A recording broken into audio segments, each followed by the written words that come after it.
If you want to support the channel, then please check out my Patreon page to gain access to exclusive videos, take part in Q&As, and watch my retrospectives before they go live on YouTube.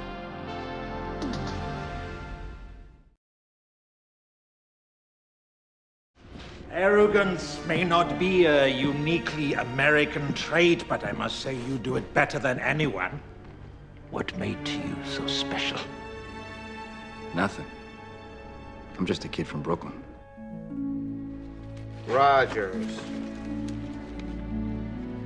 Sorry, son. Look, just give me a chance. I'm doing it. I'm saving your life. You really gonna do this again?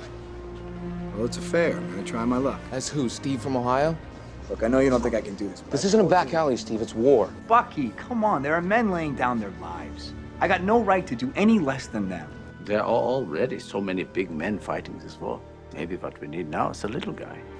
Do you want to kill Nazis? I don't want to kill anyone. I don't like bullies. I don't care where they're from.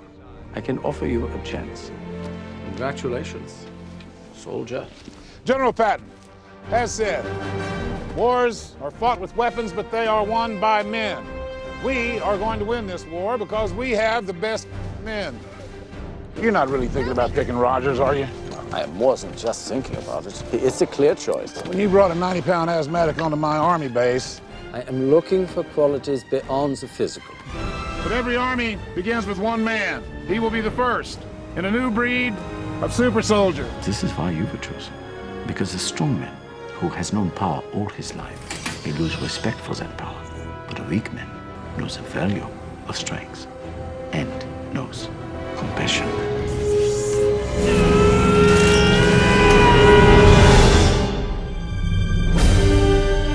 Son of a bitch did it. How'd you feel?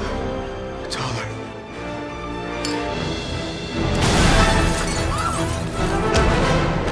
Who the hell are you? The first of many. Johann Schmidt belongs in a bug house. He thinks he's a god and he's willing to blow up half the world to prove it, starting with the USA. Schmidt's working with powers beyond our capabilities. If you're going after Schmidt, I want in. You're an experiment. You're going to Alamogordo. The serum worked. I asked for an army and all I got was you. I had some ideas about the uniform.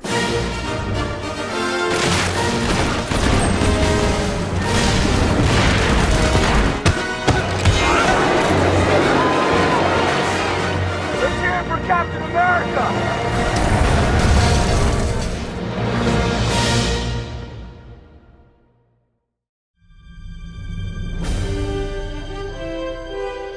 Captain America threw his mighty shield onto the big screen in July of 2011. Produced on a large budget of $140 million and directed by Joe Johnston, best known for directing Honey, I Shrunk the Kids, The Rocketeer and Jurassic Park 3. The film would become a financial success, making $370 million at the box office, thanks to an extra boost in profits from its 3D presentation.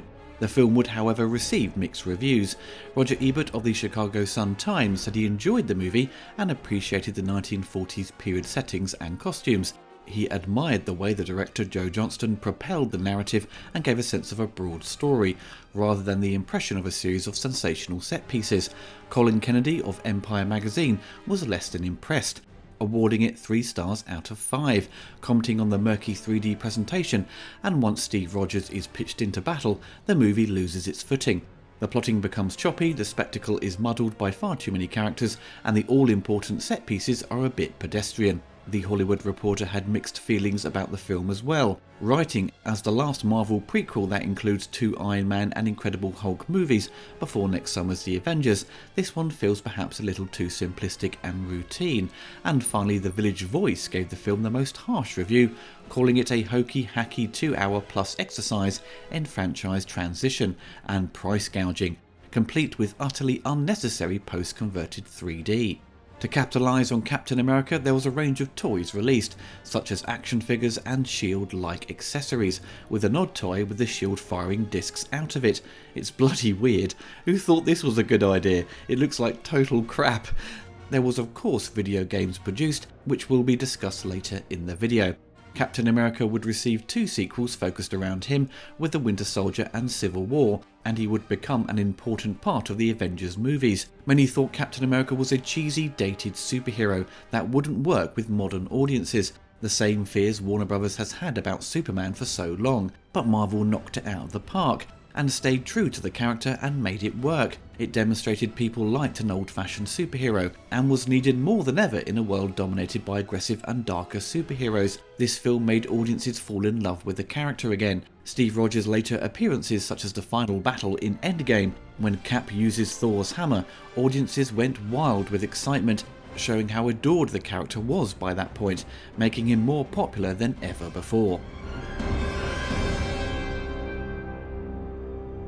Captain America was created by Joe Simon and Jack Kirby and first appeared in Captain America comics in March 1941, published by Timely Comics, a predecessor of Marvel.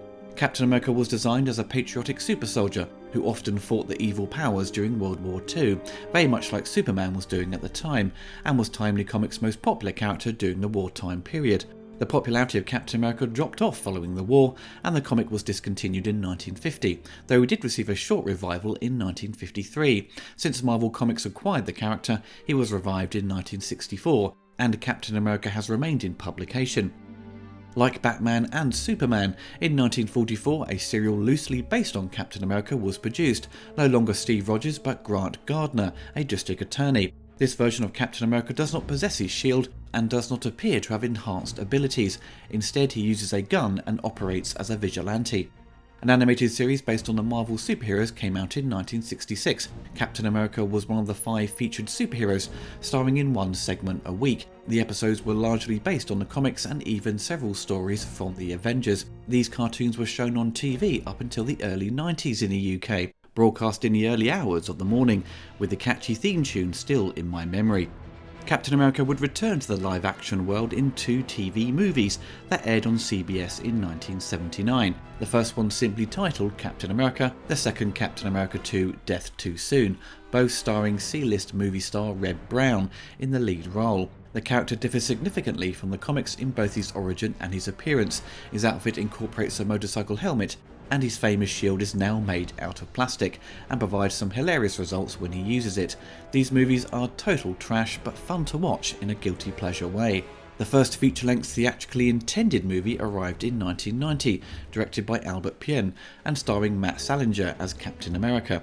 This was produced by Menachem Golan, who had left Canon Films to set up his new company 21st Century Film Corporation. The story appears closer to the comics than what had been done before. It depicted the creation of Captain America from weak soldier Steve Rogers, who was sent to defeat the Nazis and battle the Red Skull, who is now Italian.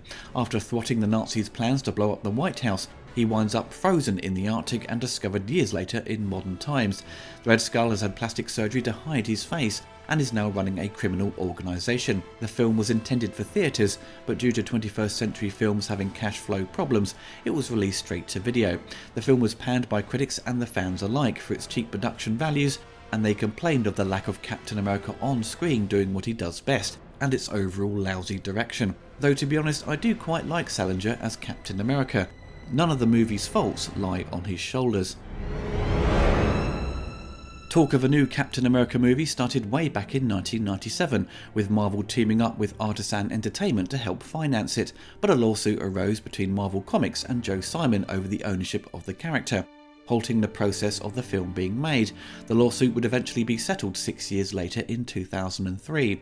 Come 2005, Marvel received $500 million investment from Merrill Lynch, allowing them to independently produce 10 films, including Captain America, with the film studio Paramount Pictures agreeing to distribute it, with a planned summer release of 2008. Originally the film would be set in World War II for the first half, then it moves into modern day, very much like the 90s film, with the intentions to be a standalone adventure, but as Marvel were thinking of expanding the universe with sequels, the film would be part of a long-running narrative, set out at the end of Iron Man with the introduction of Nick Fury in setting up the Avengers. A number of different directors were considered, but Joe Johnston seemed the right fit after his initial meeting with Marvel. Kevin Feige started Johnston's directorial work on October Sky, The Rocketeer, and his special effects work on the original Star Wars trilogy to enforce why Joe was the right choice. When it came to casting, Chris Evans was chosen to play Steve Rogers, aka Captain America. Evans, who previously worked with Marvel as the Human Torch in the Fantastic Four films, said he declined the part 3 times before signing a 6-picture deal with Marvel. He was worried if the movie bombed or was a success. Either way, he was screwed.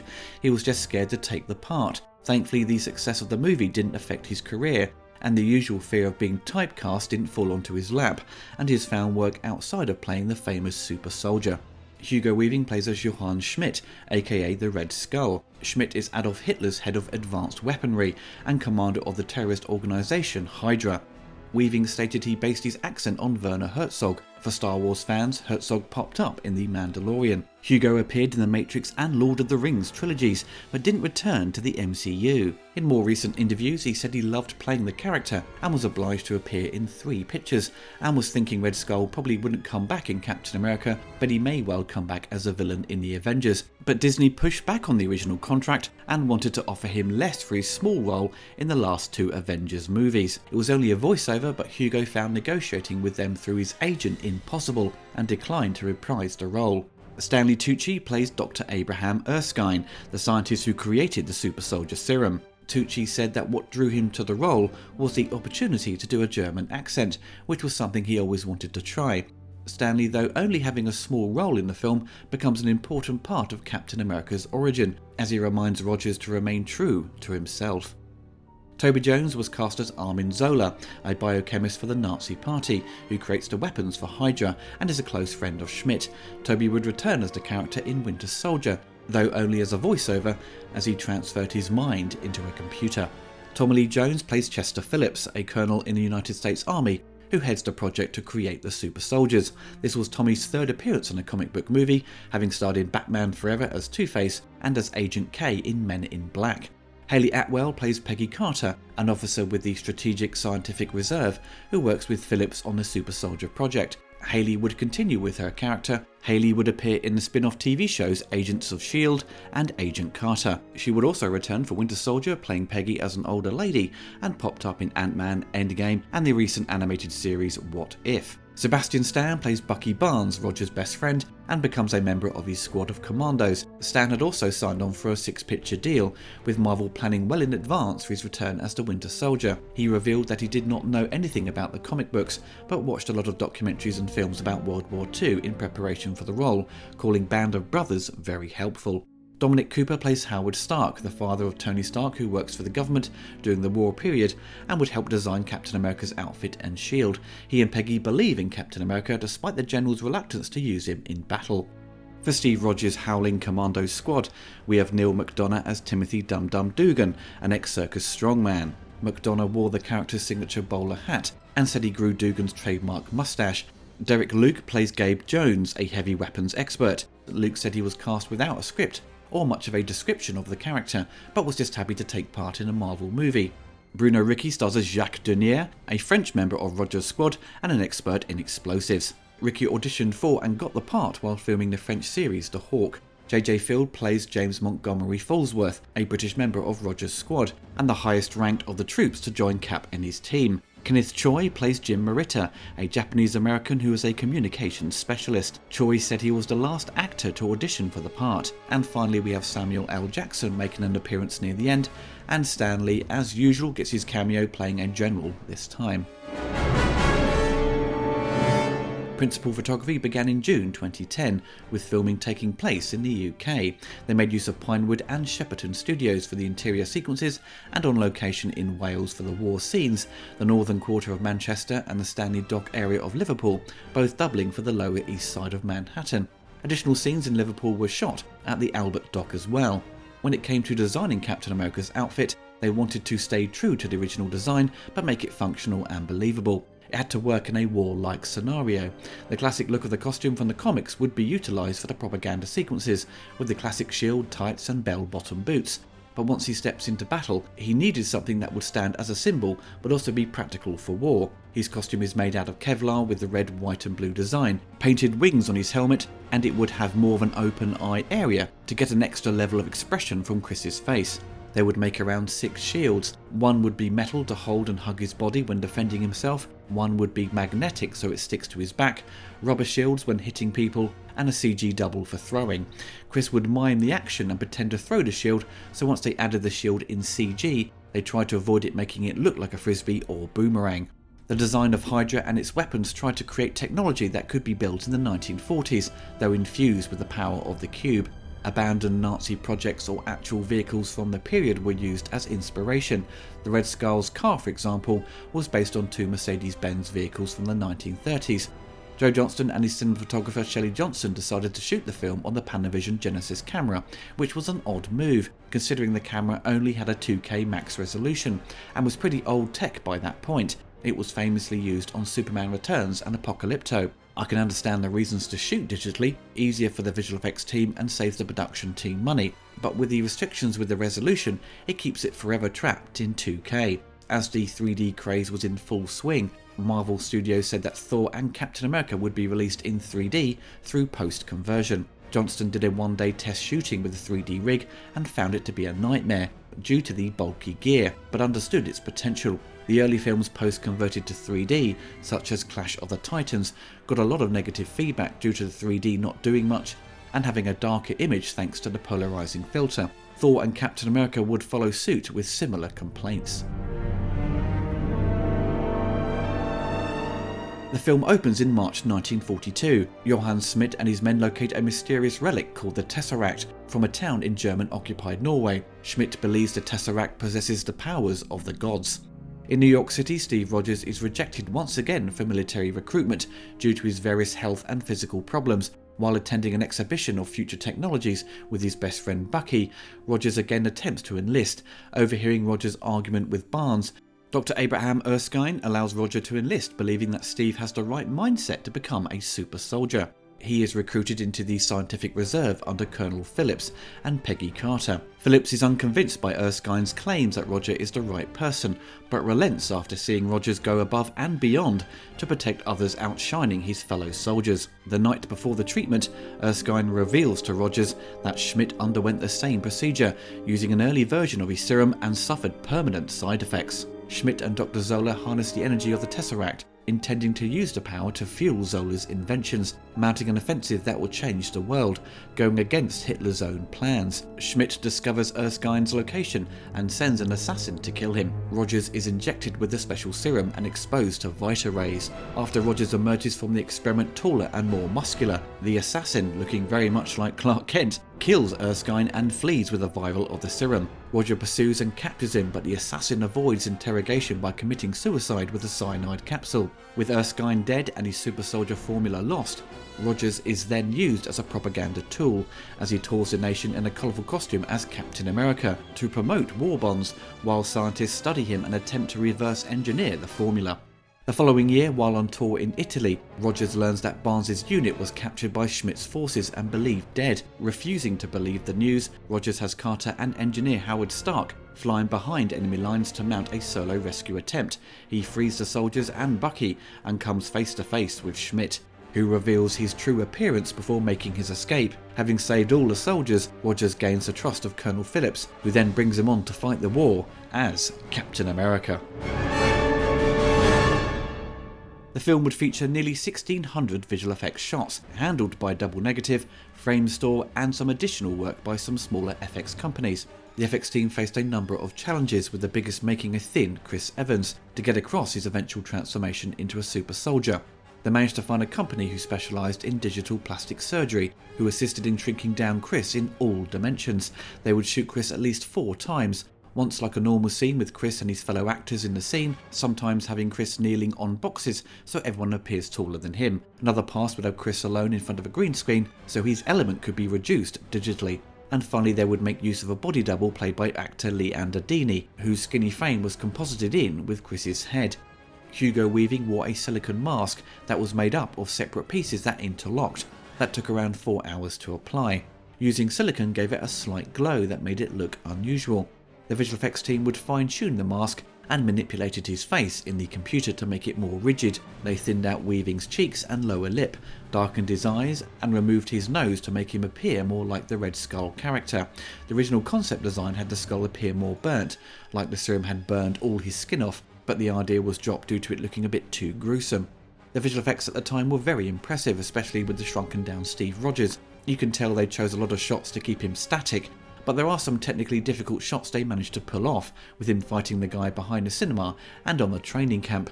There are a couple of shots where he has that bobblehead effect, but the majority really sell the illusion that he is a frail man.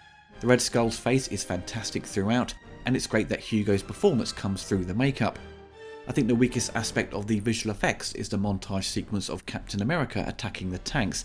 The image appears very soft and a bit low res. It may be down to how they graded it, but watching it on a big screen it looks a bit unfinished. One of my favourite shots, it happens really quickly. Steve charges onto the upper deck of Red Skull's compound and sees the vast machinery. It looks so real as the camera pans up. They also make use of miniatures as the Red Skull destroys his base that look flawless, and seeing Captain America throw his shield is wonderfully executed. So in all, the effects are very well designed and visualised, and sell the illusion of having a man transform into a super soldier to battle a villain with a Red Skull.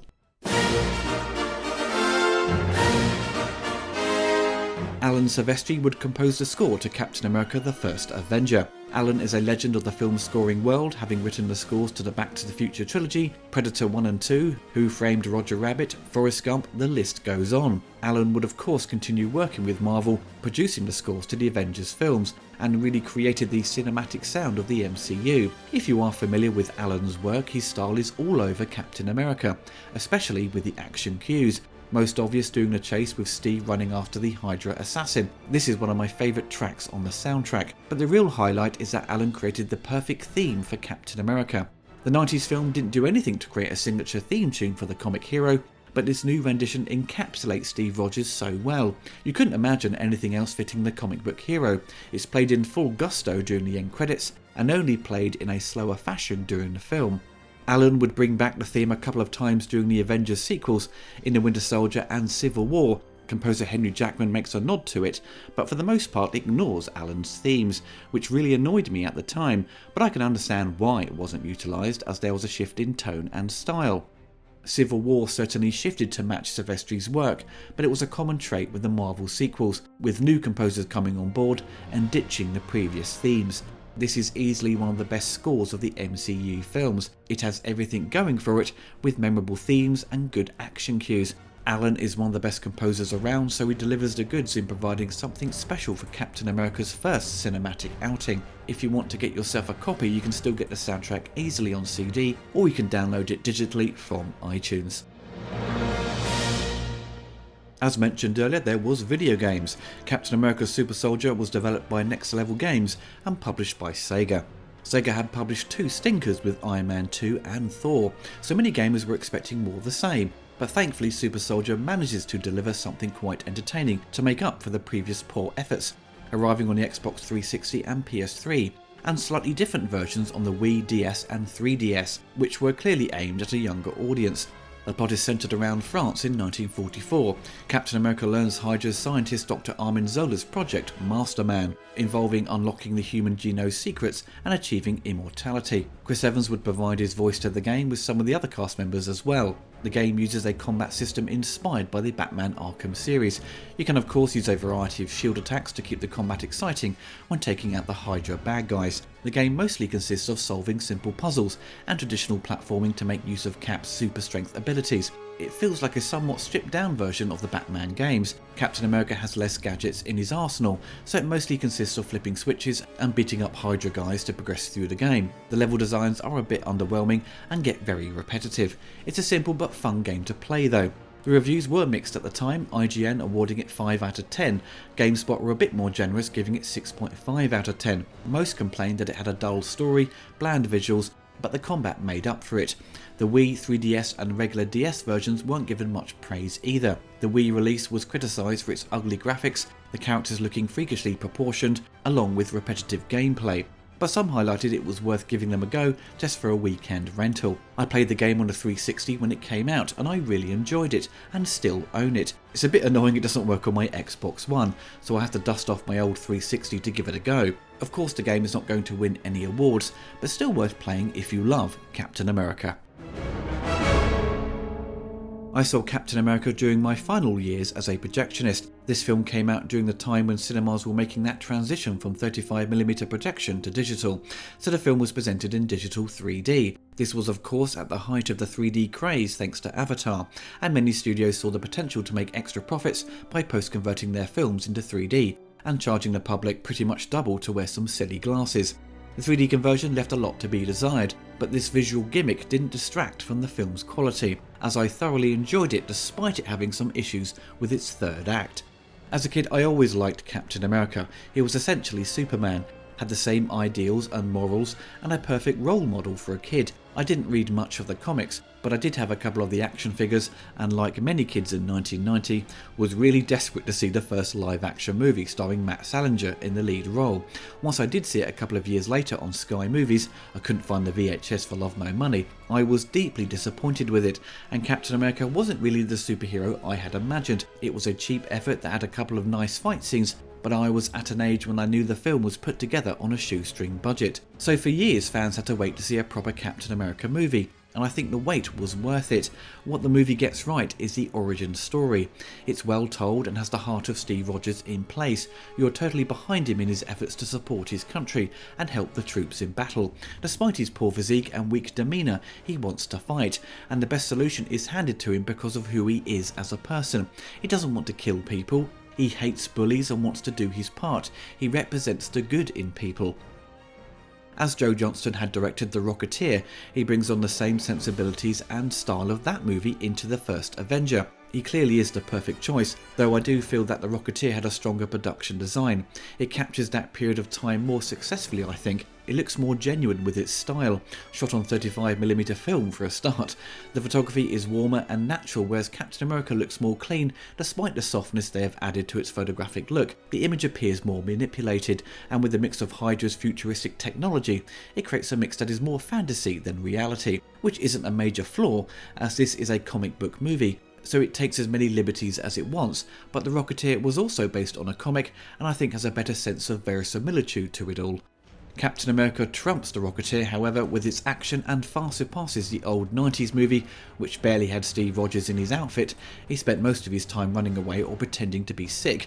This new film really treats the character of Steve Rogers with respect. Some critics had highlighted it felt a bit more formulaic, and you got a sense they were just getting it made so they can have Captain America appear in the future and take part in the Avengers team-up movie, which everyone at the time was desperate to see happen. I can somewhat agree with that. The strongest aspect of the story is the first act, and when he becomes Captain America and is utilised as a propaganda tool. But once he saves Bucky and confronts Red Skull for the first time, the film takes a somewhat of a nosedive once he officially joins the war. I really wanted to see Captain America hang around in the 1940s for longer. We get to see him fight the Hydra troops in a montage of battles, which many superhero films have used over the years to cut through time. In my head, I wanted to sort of see a Saving Private Ryan type Captain America movie, gritty and realistic and getting stuck into battle. I think Wonder Woman did a better job of this with her battle in World War I. Captain America glosses over all his epic battles with Hydra, and we find Cap just going headfirst into Red Skull's compound and dealing with everything essentially by himself. And then it quickly wraps up and he ends up at the bottom of the sea as he stops the bombs being unleashed on New York. So the third act does have this feeling of rushing to the end. The technology that Hydra creates seems a bit too far advanced for my liking.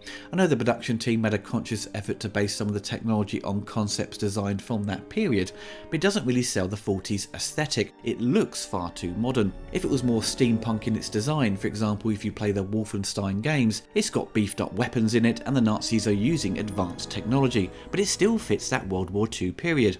Captain America is a comic book movie, so it's pure fantasy, but I just wish the Hydra base and their weapons had this gritty, rough edge to it and not look so sleek. The casting for the film is absolutely spot on. Chris Evans is the perfect Captain America. He is the Christopher Reeve of the Marvel Universe. I couldn't picture anyone else playing the role. He makes it his own, and if they attempt to do a reboot in future, it will be very hard to replace him or accept anyone else in the part. Everyone will always draw comparisons to Chris Evans' portrayal. He got himself into huge shape to fit the Captain America outfit. Once he appears all buffed up after taking the serum, it looks like an action figure. Tiny waist and giant arms. It's crazy. It's not all about the physique that makes the character though. It's his personality that is the true essence of who Steve Rogers is and what he represents, and Chris totally nails it. Hugo Weaving alongside Josh Brolin as Thanos is one of the best villains in the MCU. Hugo is an incredible actor and always makes for a great bad guy. Very theatrical with his performance and fits the mould of a classic comic book villain. Makeup design really sells the character and it's a shame he never returned to the series. but I think he had enough screen time to really create a memorable villain and make a strong impression that is hard to forget. You end up wanting more time with him, and especially more face-to-face confrontations with Captain America. Tommy Lee Jones, like Chris Evans, is no stranger to the comic book world of movies, having played Two-Face in Batman Forever. Thankfully, his part in this film is far more straightforward and not over the top. He brings a great command and respect to his character, but also a great sense of humour, making his part vital to the history of Captain America. Hayley Atwell as Peggy is cast as the perfect love interest for Steve Rogers. They made the smart move to give them both enough screen time together, for them to fall in love in a genuine way, and not have it be a shoehorned moment into the story. Peggy understands Steve and why he wants to fight for his country, and also discovers that he is very lonely due to his lack of confidence, and she is drawn to his tenderness and values in life. I think Hayley is probably one of the most popular female actors attached to the series. You can understand why Captain America went back in time in Endgame to be with her. Sebastian Stan as Bucky Barnes is a great sidekick to Captain America. He is essentially Robin if Captain America was Batman. Because of the short montage of Steve and his team battling Hydra, having Barnes and Rogers work together is cut short. I think obviously they get their time in the sun, so to speak, with the sequels, but their battle during World War II is lacking, and it ends up with Bucky appearing to be killed off, but as we all know, he comes back as the Winter Soldier. Even though it's cut short, that moment does work, however, as Steve is led to believe his close friend has died, thus it gives a good emotional impact to the story. As an origin story for Captain America, it works extremely well for me. It doesn't beat about the bush, it gets everything across in a neat amount of time, but once he is Captain America, I wanted more from it. We see a lot of the battles taking place in a forest, which isn't really the most interesting backdrop. We see a short sequence of the Red Skull walking around a destroyed town. This is the perfect setting for Captain America and his team to battle Hydra, but it's all relegated to a forest.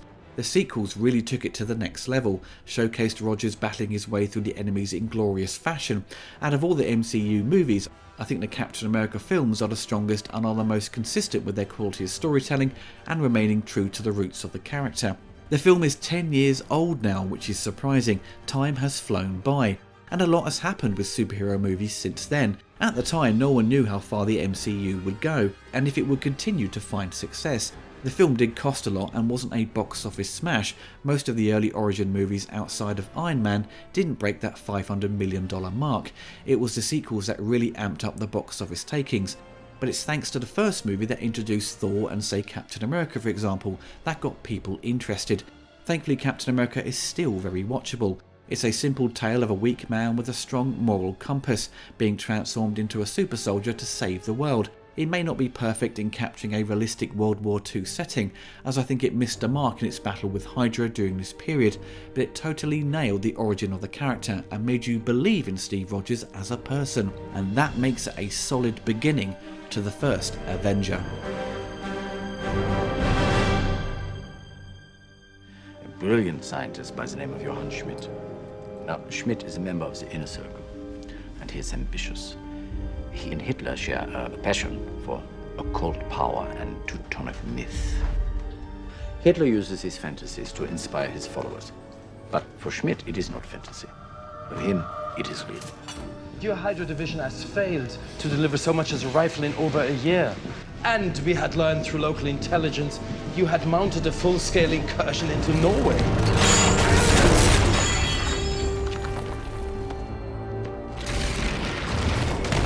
The Führer feels, how does he put it? The Red Skull has been indulged long enough. He has become convinced that there is a great power hidden in the earth, left here by the gods, waiting to be seized by a superior man. So when he hears about my formula and what it can do, he cannot resist. Hitler speaks of a 1,000-year Reich, but he cannot feed his armies for a month. His troops spill their blood across every field in Europe, but still he is no closer to achieving his goals. I have harnessed the power of the gods. My weapons contain enough destructive power to decimate every hostile capital on Earth.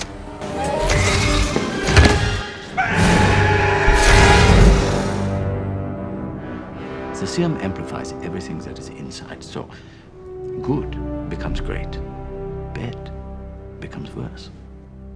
This is why you were chosen.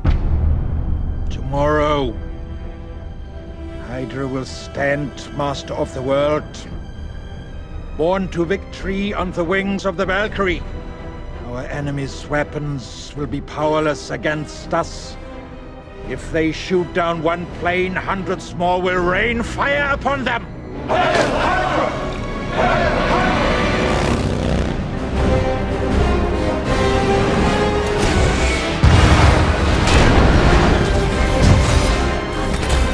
Go get him. You don't give up, do you? I can do this all day.